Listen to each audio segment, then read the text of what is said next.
Live at Eddie's World Class Barbershop with Deputy Fire Chief Michael Choate of the Immokalee Fire Control District. How you doing, sir? I'm very well. How are you? Just give us an introduction of who you are. I'm Michael Choate. I'm the Deputy Fire Chief here in Immokalee, which simply means I report to the Fire Chief, second in command here.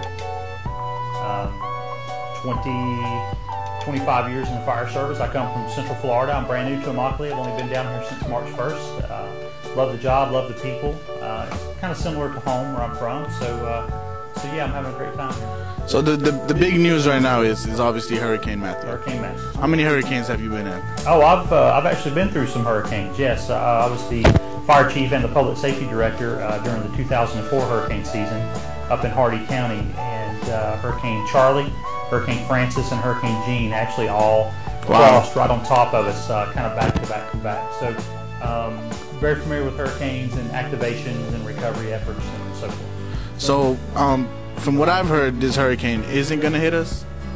I think we're okay. Obviously, there's that cone of unpredictability. Frankly, it would have to take a hard left here fairly soon to really impact this significantly.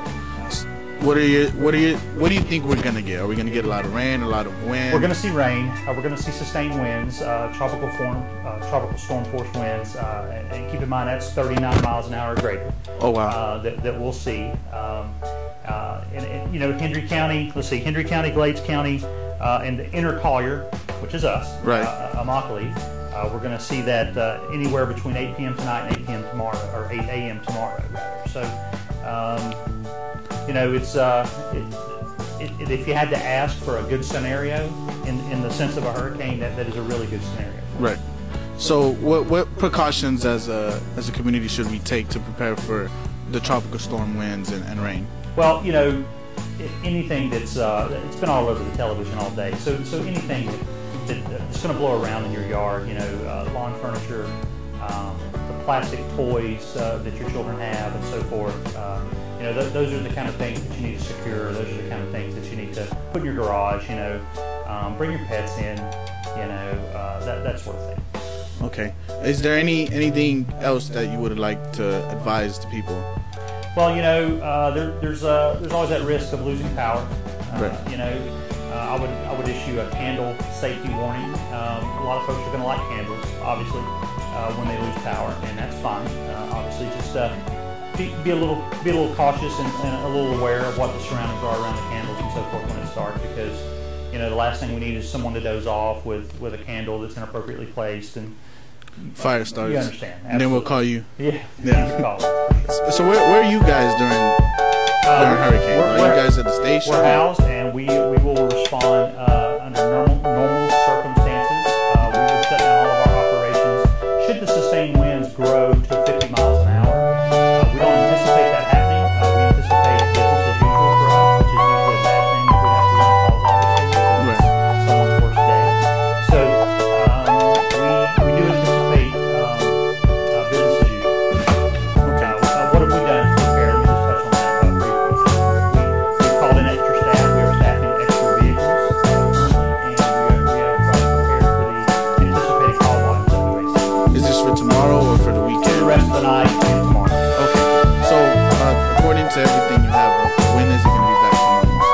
I think we're going to be okay tomorrow evening. Tomorrow evening. We're going to see some trailing rain bands. We're going to pull through, so it's going to be wet. But other than sustained winds, I think we're going to be out of the woods, so to speak, by 8 a.m. Well, I know the two biggest questions probably are, do you believe we'll have school tomorrow? You know, that's the school board. I would, you know, I hate to speculate. My guess would be no. I have not been privy to that conversation. The fire chief may know that answer. It's something I can certainly find out. But I would guess no for tomorrow. Would be my guess. Because from my understanding, Lee County already canceled school for tomorrow. Because of they're going to open their schools for shelter for everybody coming down there. So do you anticipate that happening? Sure, that would make sense for us to follow. Right. Sure. And now Lee County is going to get more of an impact than we are, because keep in mind it's slowly creeping toward the east coast. Right. And the further north you go, the more impact it's going to have. Okay. The other question that I'm pretty sure people. Do you think we'll have a football game tomorrow? Football. It is homecoming week. Oh, We got wow. Yeah. a medal here. Yeah. I don't know. You know, that's the school board decision. So, that's the fire district. You know, we have to that. The school board, I can tell you though, the school board does have a seat as part of the EOC emergency operations team, and they do collectively once they get their briefings throughout the day, they do collectively go around the room and give what's called a sit rep. They go around and they give their situational awareness of what's going on in their particular discipline, and the school board will have some input in that. And that may, as we think here, preparing for this, may have already been released. Right. I know by the 5 o'clock briefing, they'll probably be Right. Because obviously, if there's no school, then there's probably no football game. Besides Hurricane Matthew and everything going on, we're doing this because we want to bring the community together, and you guys are part of the community. Yes. Is there anything you guys feel the community needs to do to give you guys more support? You know, gosh, how do you ask for support for your fire department? You know, I'll tell you that we do all the right things. We have a guy in place. We have Armando Negrin. He's a firefighter EMT with us. He also does public information. He does a phenomenal job. He arranges all of our CPR classes. All of our community outreach stuff that we do. He is constantly doing all the right things in terms of put us in the right light. Okay, I have some questions here on Facebook. I have Mimi Gonzalez asking, if disaster strikes, what are the precautions that should be taken? Disaster strikes. In terms of the hurricane still on the Yeah. Okay, should this take the hard left, Right. we discussed earlier, this is the same thing's going to happen. Frankly, it's probably a little too late to evacuate, so stay indoors.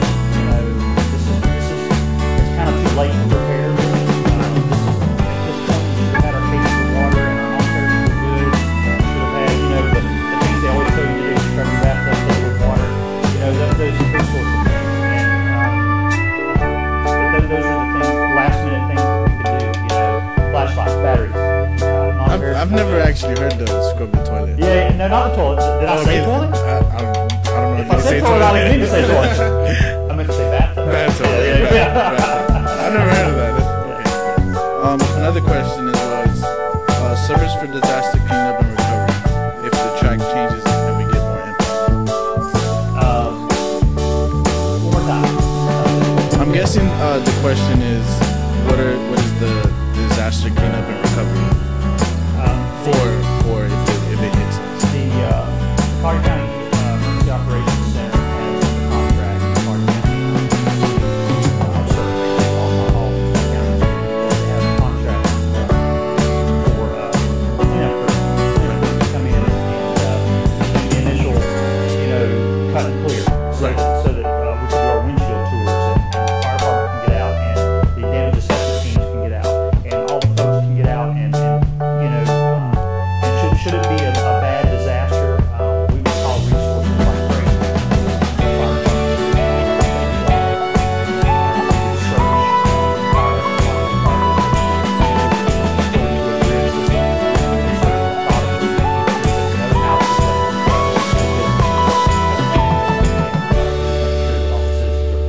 What is a windshield tour? A windshield tour is just what it sounds like, basically. That's the initial push when you get out and you just kind of do your first initial damage assessments without actually getting out and touching the homes and so forth. It kind of lets you know where we need to start. It kind of lets you know where the worst impacted areas are. All right, I don't see any more questions. Is there anything else you would like to tell the community of Immokalee? Just know that it's your fire department here in Immokalee has done everything that we can to prepare for this. We're trained for it. We're ready for it. We've implemented policies that we've got in place.